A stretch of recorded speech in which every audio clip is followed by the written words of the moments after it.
Girlfriend ni Carlos Yulo, ganito pala kayaman. Maraming ina ang nagiging protective pagdating sa kanilang mga anak, lalo na sa pagpili ng mga karelasyon o partners nito. Madalas, may mga pagkakataon na hindi sang-ayon ng mga ina sa girlfriend ng kanilang mga anak dahil sa iba't ibang dahilan. Sa kaso ni Carlos Yulo at Chloe Angeles San Jose, naging malinaw ang hindi pagsang-ayon ng ina ni Carlos sa kanilang relasyon. Agaw pa ngayon sa social media ang girlfriend ng Pinoy gymnast na si Carlos Yulo na si Chloe Angeles San Jose, matapos niyang sagutin ang ina ni Carlos na si Angelica.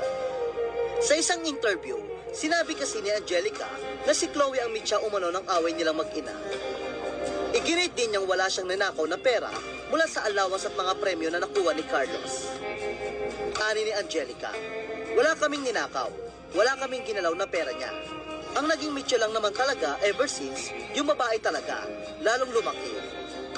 Nakuha naman ni Chloe ang simpatya at suporta ng maraming netizen. Marami rin ang umalma sa payag ng ina ni Carlos. Tila pinapalabas umano ng ina ni Carlos na mukhang pera si Chloe. Ayon pa sa mga nakakakilala kay Chloe, hindi ito magagawa ni Chloe dahil mayaman na umano ito. Komento ng ilang netizen, tagal ko na pumpan ni ate Chloe Angeles San Jose. She's rich na kahit wala pa si Yulo. May sariling pera yan si Chloe, LOL. Kaya nga ba't siya ganyan? Mukhang galing sa angka na mayaman si Chloe.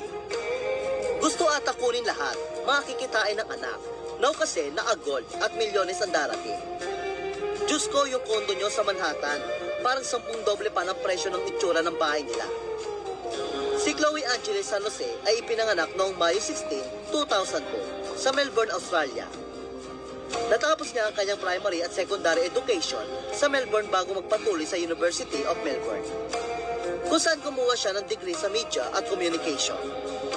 Ang kanyang edukasyonal na background ay nagbigay daan sa kanyang matagumpay na karera bilang content creator at social media influencer. Kaya naman hindi may kakaila na mayaman din si Chloe dahil sa kinikita niya sa kanyang vlogs at pagiging influencer. Patunay dito na kahit malayo ang pagitan ng kanilang tirahan, patuloy na sinusuportahan ni Chloe si Carlos.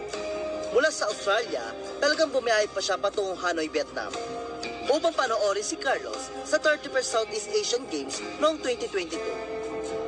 Muli niyang sinamahan si Carlos sa 2024 FIG Artistic Gymnastic World Cup Series sa Doha, Qatar, kung saan nag-uwi ito ng 4 na gintong medalya sa all-around, floor, vault at parallel bars. At ngayon, muling sinuportahan ni Chloe si Carlos sa 2024 Paris Olympics, kung saan nag-uwi siya ng 2 gintong medalya.